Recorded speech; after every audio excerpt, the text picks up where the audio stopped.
जय श्री राम।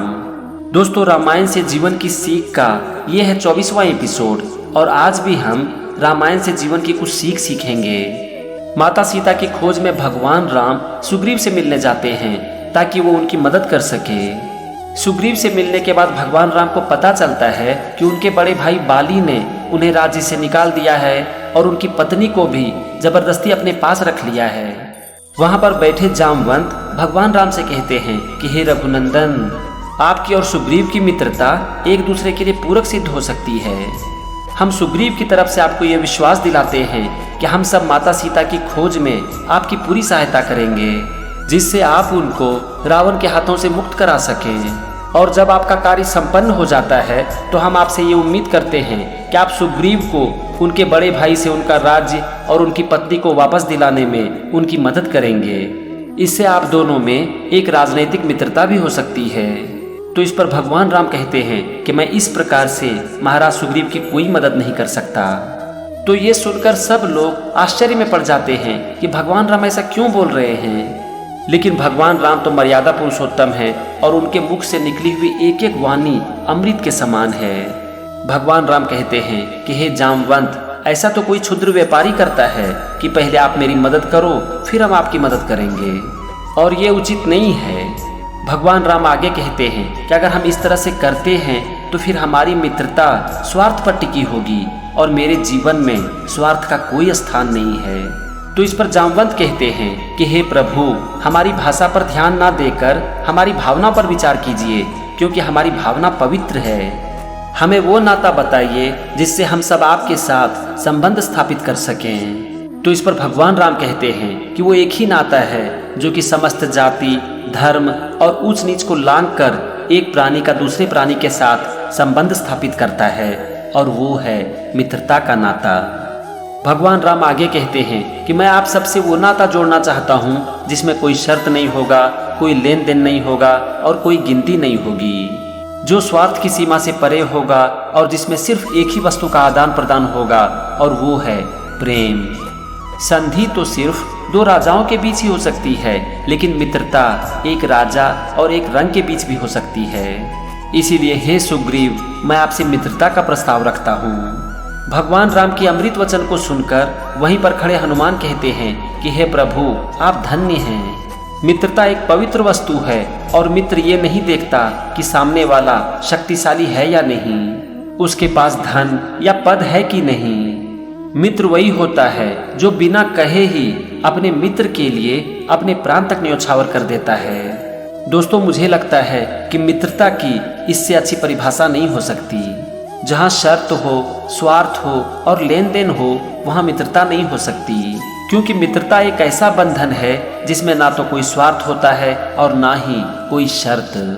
ये स्वार्थ और शर्त की सीमा से परे है और इसीलिए मित्रता बहुत ही खूबसूरत होती है। आप अपने माता पिता को, भाई बहन को, बेटा बेटी को, सगे संबंधी को ना तो चुन सकते हो और ना ही इन रिश्तों को आप बदल सकते हो, लेकिन मित्र को आप अपनी मर्जी से चुन सकते हो। मित्रता तो एक ऐसा पवित्र बंधन है जिसमें जाति, धर्म, बड़ा छोटा, ऊंच नीच, इन सब चीजों का कोई स्थान नहीं है।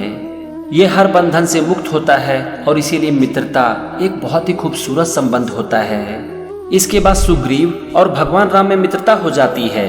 तो सुग्रीव भगवान राम से कहते हैं कि हे प्रभु, आपने मुझ जैसे हारे, अपने स्थान से वंचित एक दुखी वानर को अपनी मित्रता प्रदान की है। आपका हृदय सागर से भी गहरा है। तो इस पर भगवान राम कहते हैं कि हे सुग्रीव, सच्चा मित्र वही होता है जो अपने हारे हुए मित्र को फिर से विजयी बनाने के लिए अपनी प्रिय से प्रिय वस्तु का बलिदान कर देता है।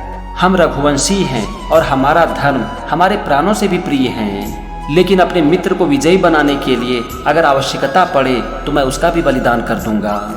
दोस्तों, ये है मित्रता की परिभाषा जो कि आज हम रामायण से सीख सकते हैं। सुग्रीव और भगवान राम में मित्रता होने के बाद सुग्रीव कहते हैं कि हे राम, आज से हम दोनों मित्र हैं और हम दोनों का सुख और दुख एक है। आज से जो कुछ हमारा है वो सब आपका भी होगा।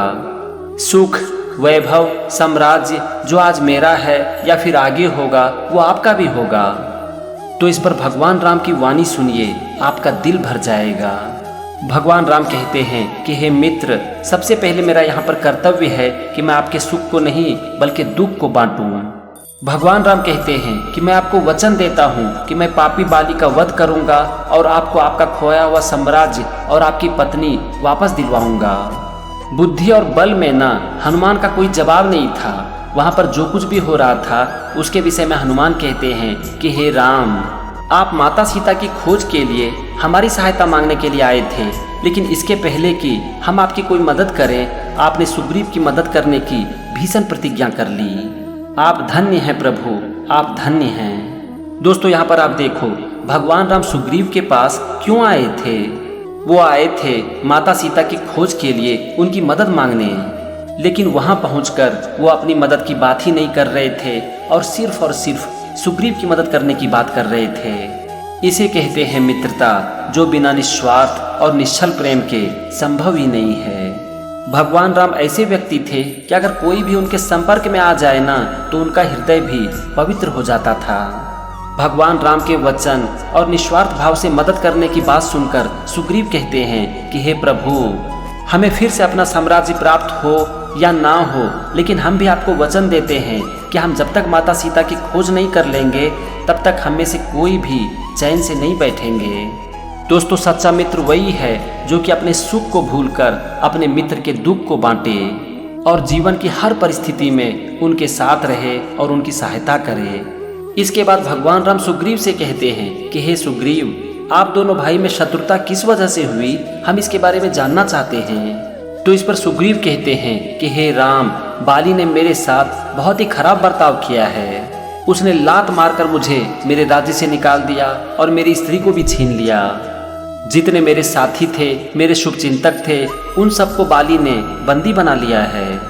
जब मेरे मन में ये सारी बातें आती है तो मेरे अंदर प्रतिशोध की अग्नि धधकने लगती है। बाली हमेशा हम सबको तंग करते रहता है और हमें जान से मारने की धमकी भी देता है।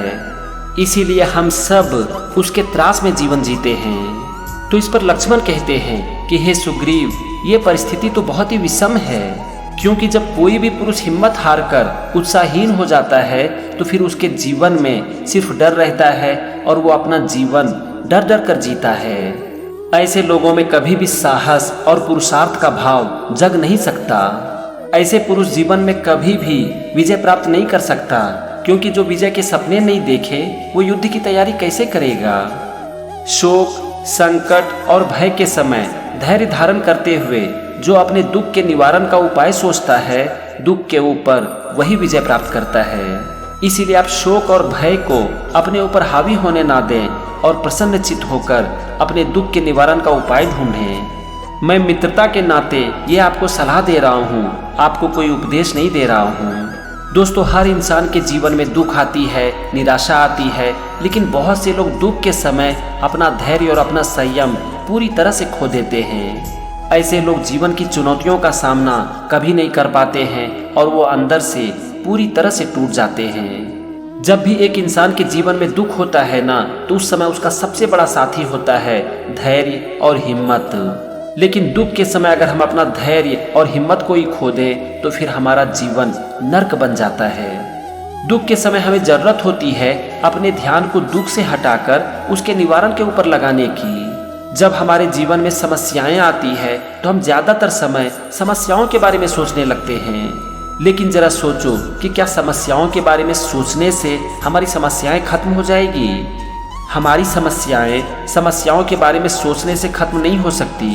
हमारी समस्याएं खत्म हो सकती है उसके समाधान के बारे में सोचने से। इसीलिए जब कभी भी आपके जीवन में दुख और संकट आए ना, तो उस समय सबसे पहले धैर्य और हिम्मत बनाए रखो और अपना पूरा ध्यान अपने दुख से हटाकर उसके निवारण के ऊपर लगा दो। फिर देखो, उस समय आपको हिम्मत मिलेगी अपने मुसीबतों से लड़ने की, और फिर धैर्य रखते हुए एक दिन आप अपनी मुसीबतों के ऊपर विजय भी प्राप्त कर सकते हो। और आज यही चीज हमें रामायण सिखा रही है। अब यहाँ पर सुग्रीव कहते हैं कि लक्ष्मण, आप ठीक कह रहे हैं, लेकिन जिसका शत्रु बाली जैसा बलशाली हो, जिसे धरती पर आश्रय लेने के लिए कहीं स्थान न मिले, उसके लिए धैर्य धारण करना इतना आसान नहीं होता। लेकिन आप दोनों के आने से मेरे अंदर फिर से आशा की भावना जग गई है।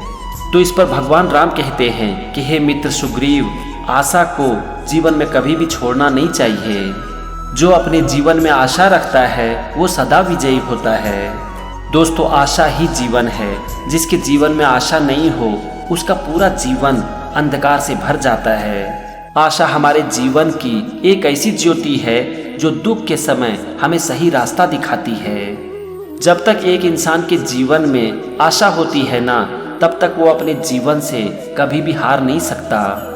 इसीलिए आपके जीवन की परिस्थिति चाहे जैसी भी हो, लेकिन कभी भी आशा को मत छोड़ो, क्योंकि जहाँ आशा है वहीं जीवन है, और जहाँ जीवन है वहीं आशा है। और आज ये चीज़ हमें रामायण सिखा रही है। तो दोस्त, ये थी रामायण से जीवन की कुछ सीख। मैं उम्मीद करता हूँ कि रामायण से आप अपने जीवन के लिए बहुत कुछ सीख रहे होंगे। रामायण से जीवन की सीख का ये सीरीज कंटिन्यू रहेगा और हम बहुत जल्द एक नए एपिसोड के साथ आएंगे और रामायण से जीवन की कुछ और सीख सीखेंगे। तो मेरे साथ बने रहिए और सीखते रहिए जीवन की सीख रामायण से। जय श्री राम।